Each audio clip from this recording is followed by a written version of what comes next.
Toute formation a un coût et il est important de ne pas négliger avant de vous engager, car il peut être limitant.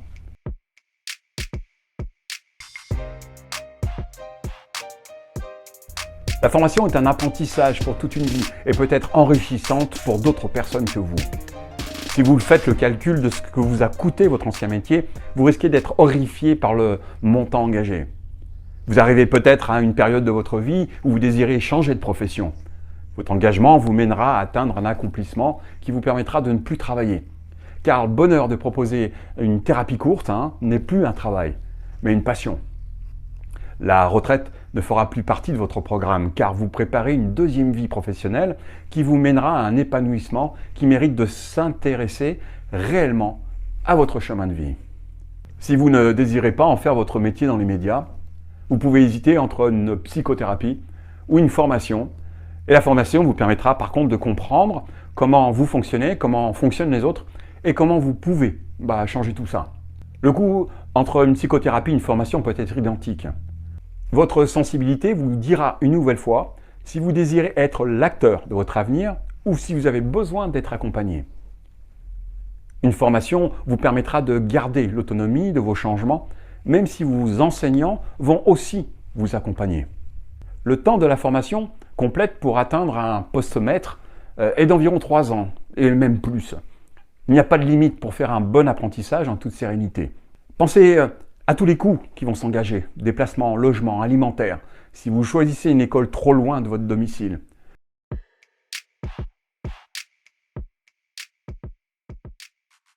Le coût financier est très similaire dans les écoles de formation.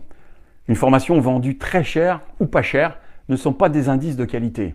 De même, une grande majorité des formations gratuites sur Internet ne sont en général qu'un appât et le contenu est d'une légèreté qui vous fera frissonner lorsque vous aurez quelques notions et expertise.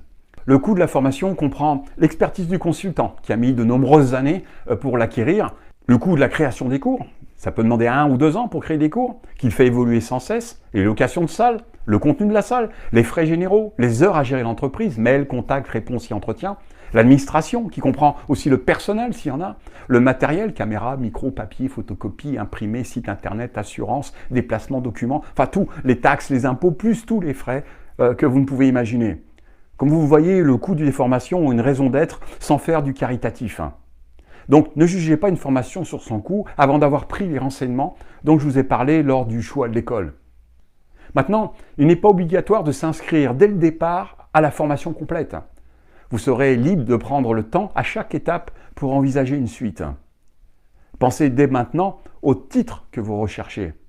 Est-ce que vous voulez être coach, PNL? Est-ce que vous voulez être hypnologue, hypnothérapeute, massothérapeute, psychologue?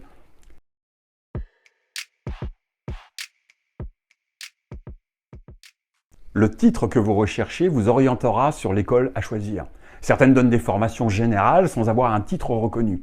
Par exemple, pour être certifié coach PNL, l'école doit être autorisée à délivrer ce diplôme. Pour ma part, je donne des certificats d'hypnologue, où j'inclus la PNL et les neurosciences. Mais je ne suis pas habilité à certifier en neurosciences. Je n'ai pas de certificat universitaire. Je ne certifie pas de coach en PNL car je ne désire pas être dans le moule protocolaire des formations en PNL, même si l'enseignement que je donne fait partie intégrante à mes cours en étant certifié coach et enseignant en PNL et en hypnose. Les formations certifiées qui possèdent un ordre professionnel sont reconnues que si elles sont délivrées par l'université. Vous trouverez des écoles qui vous certifieront comme praticien en neurosciences. Sachez que ça n'existe pas et n'a absolument aucune valeur ni reconnaissance. À la limite, si la formation est donnée par un neuroscientifique, une attestation en neurosciences pourrait être délivrée. Mais une certification est une insulte pour les neuroscientifiques qui ont fait de nombreuses années de formation et emmagasiné de multitudes de connaissances. J'ai fait, pour ma part, de nombreuses formations en neurosciences et je n'affiche aucune certification inscrite sur un bout de papier sans valeur réelle. Il est important de ne pas afficher une reconnaissance qui n'est pas à la hauteur d'un scientifique qui a une vraie légitimité. Alors déterminez dès le départ un titre professionnel que vous désirez endosser. Pour ma part, coach de vie n'est pas un titre et réservé à ceux qui n'ont pas vraiment fait de formation. Le titre de coach est galvaudé. Alors si c'est ce que vous désirez porter, recherchez vraiment une certification reconnue.